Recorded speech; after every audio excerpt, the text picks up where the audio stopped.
Welcome to the Fear and Greed Business Interview. I'm Jennifer Duke. We talk about all kinds of investments here, and there's a lot to learn from talking to some of the big global players. And that's about the trends they're noticing and where they see the opportunities for investors. And today we're going to talk about Nuveen.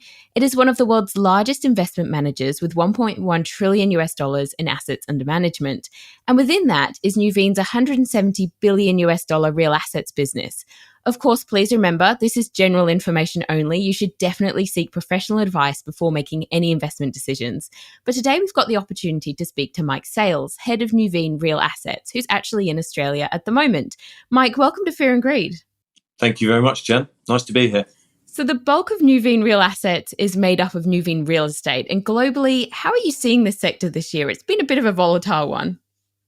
It certainly has, Jen. I think we can't be too pessimistic about what's happening to real estate, given the sort of 12-year run we've had since the last GFC. But certainly it's been a challenging year for real estate, and driven, as you well know, and the listeners will well know, by the rise in interest rates and the fact that yields have had to rise and valuations drop accordingly.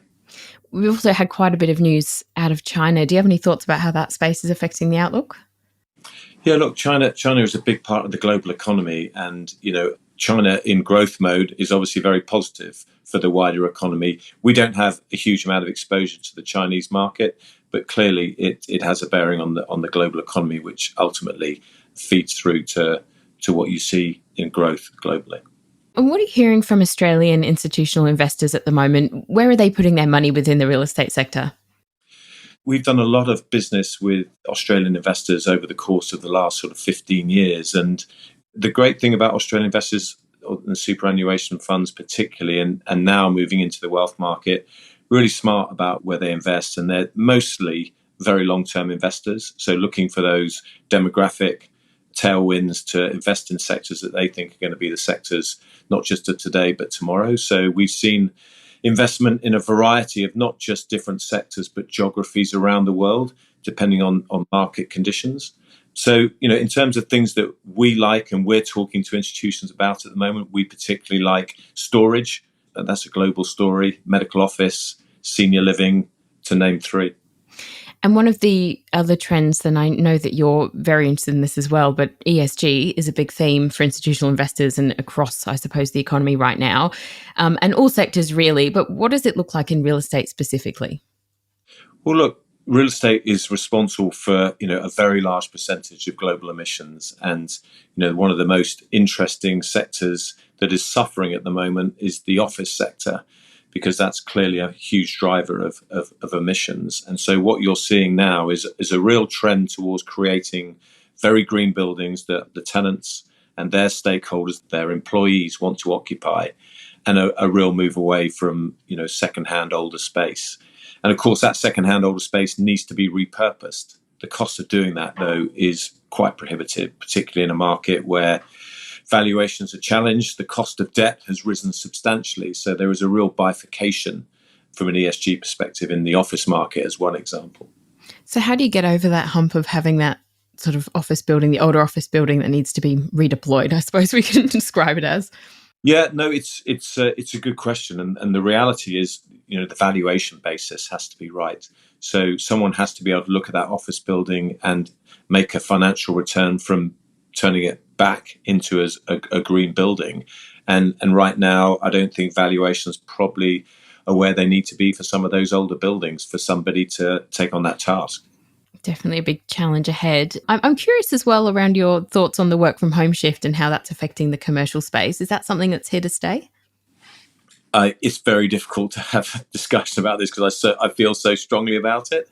But that's because I work in the private markets, and some might say I'm biased because I'm in the real estate sector. But, being in the private markets, big believer in people being in the office, and not just in the office, but in clients' offices, other stakeholders' offices, because that's what private markets are about. It's about the transfer of information as well as the well-documented, development of people, etc. So I think some form of hybrid work is of course here to stay because we've all learned to work from home. But I do think the numbers are suggesting that we are seeing a slow trickle back to, far more days in the office, if that's the right expression. And look, some of that is driven by what's happening in the economy and the fact that the job market is not as particularly robust as it was perhaps 18 months ago. Stay with me, Mike. We'll be back in a minute.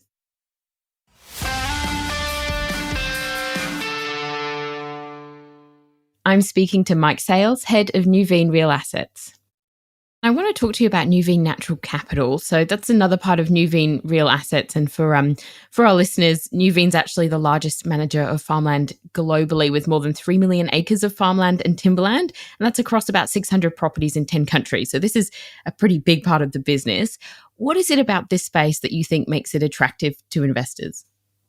Well, I'm very impressed by your facts. I'm not sure I could have rolled those ones out, but it's a really interesting investment. Again, everything we do is driven by, global megatrends and tailwinds, and you only have to look at, population growth and what's likely to happen to, how we need to increase the provision of food, protein, etc.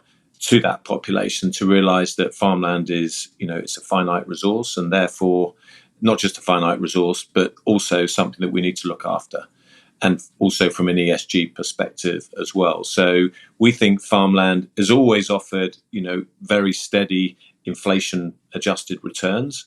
It's particularly had a very strong last 3 years. But I think going forward, I think the interesting thing about agriculture and indeed forestry, which makes up, natural capital for us, is all the benefits it's going to bring in terms of carbon sequestration, improving habitats, and improving and protecting biodiversity, which is going to become more and more of an issue going forward. So I think it's hugely impactful. I think investors are focused on that as well as return. They're not going to sacrifice return, but they will certainly be led towards these sorts of sectors which do both. And when you're considering these sorts of land-focused assets, what are the criteria that you put in place? So look, a couple of things to say from where I sit.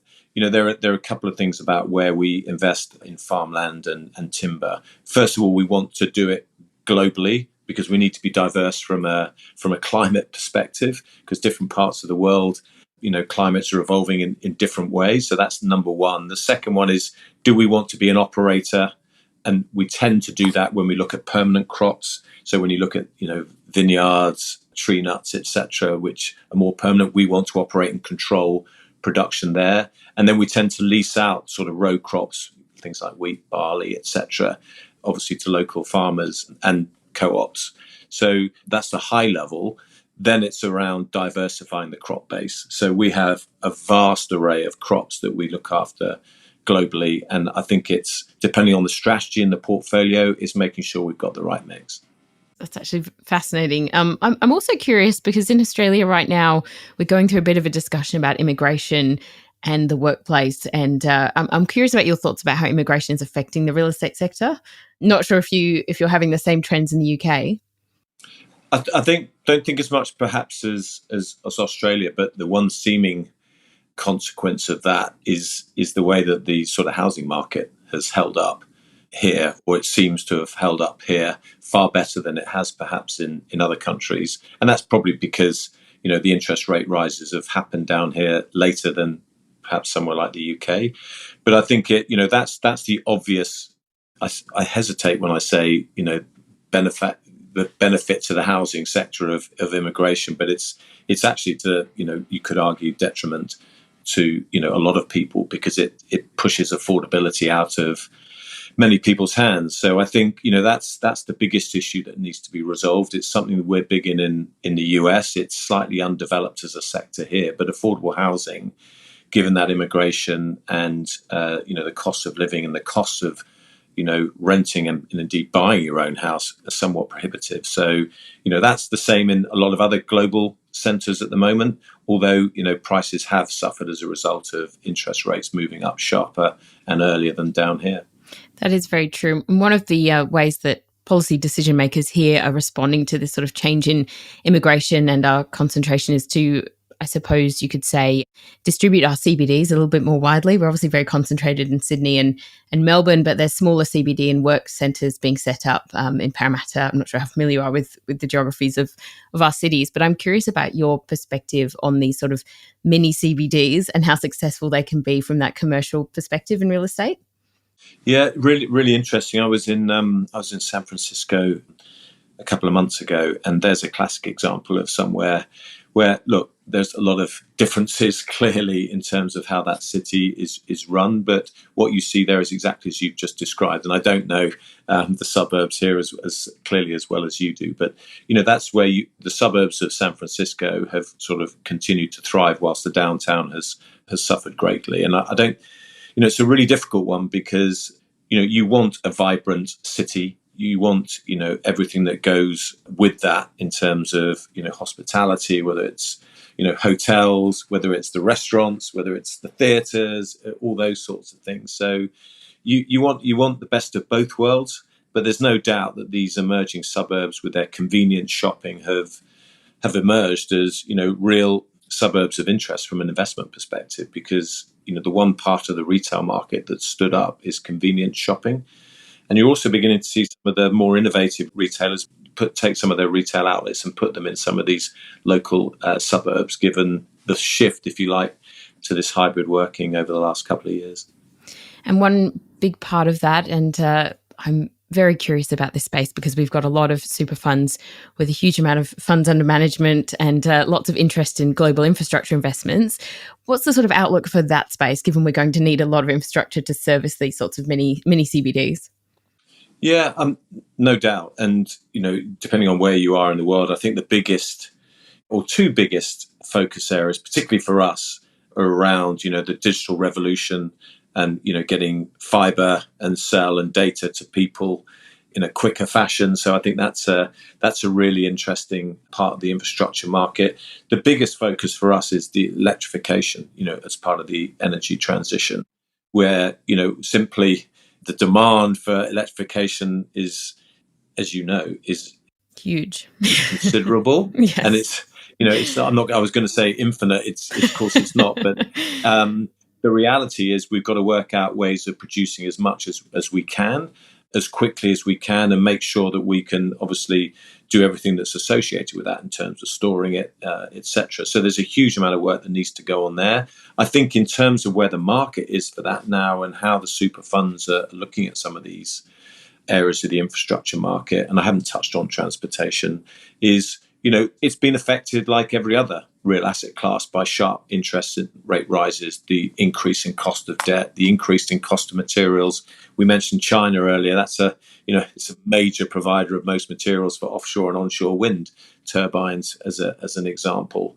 So, we're particularly focused on offshore and onshore wind and solar.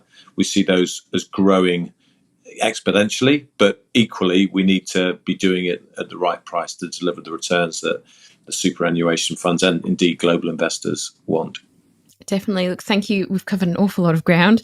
Mike, thanks so much for speaking to Fear and Greed. Thank you. And that was Mike Sales, head of Nuveen Real Assets. This is the Fear and Greed business interview. Remember, this is general information only, and you should seek professional advice before making any investment decisions. Join us every morning for the full episode of Fear and Greed, Australia's best business podcast. I'm Jennifer Duke, economics correspondent at Capital Brief and filling in for Sean Elmer. Have a great day.